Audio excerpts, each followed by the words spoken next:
Produksi bensin Indonesia pada 2025 tercatat 14,27 juta kiloliter, sementara kebutuhan mencapai 37,3 juta kiloliter.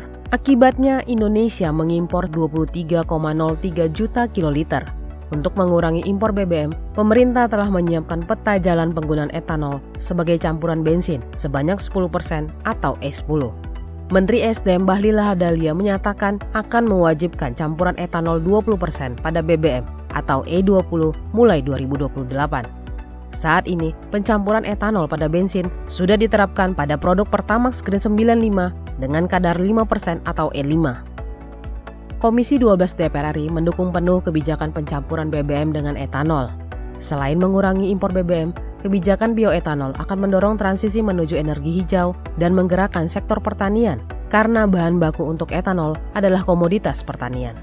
Wakil Ketua Komisi 12 DPR RI Putri Zulkifli menyatakan, peningkatan komposisi etanol pada BBM secara bertahap dari 5 bahkan hingga 20% diharapkan menekan anggaran impor dan subsidi BBM dalam APBN. Selain itu, akan membuka peluang industri baru yang bisa menciptakan lapangan kerja. Putri pun meminta pemerintah memberikan dukungan regulasi, kepastian harga, dan penjamin serapan agar industri bioetanol dalam negeri dilirik investor. Bayangkan kalau misalnya 5%, 10%-nya ini kita bisa substitusi dengan menggunakan bioetanol.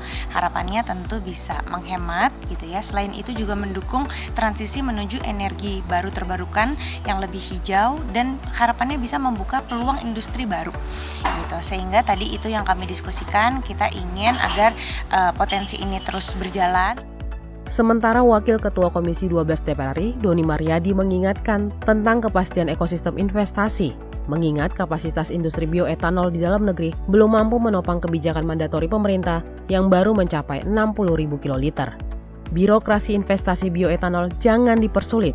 Yang juga perlu diperhatikan pemerintah, menurut Doni, adalah pemberian insentif. Hal ini untuk menarik minat sekaligus memperkuat komitmen investor dalam pengembangan industri bioetanol. Industri ini juga bukan hanya akan dilakukan oleh Pertamina aja, nanti swasta juga bisa menjalankannya. Yang penting investor ini diberi karpet merah untuk menjalankan ini, jadi supaya mereka jangan dipersulit karena mereka mau berinvestasi. Jadi mereka kalau yang mau berinvestasi demi kepentingan kita semua, jangan diberi kesulitan, malah kita bantu supaya ini bisa terlaksana. Tim Liputan TVR Parlemen.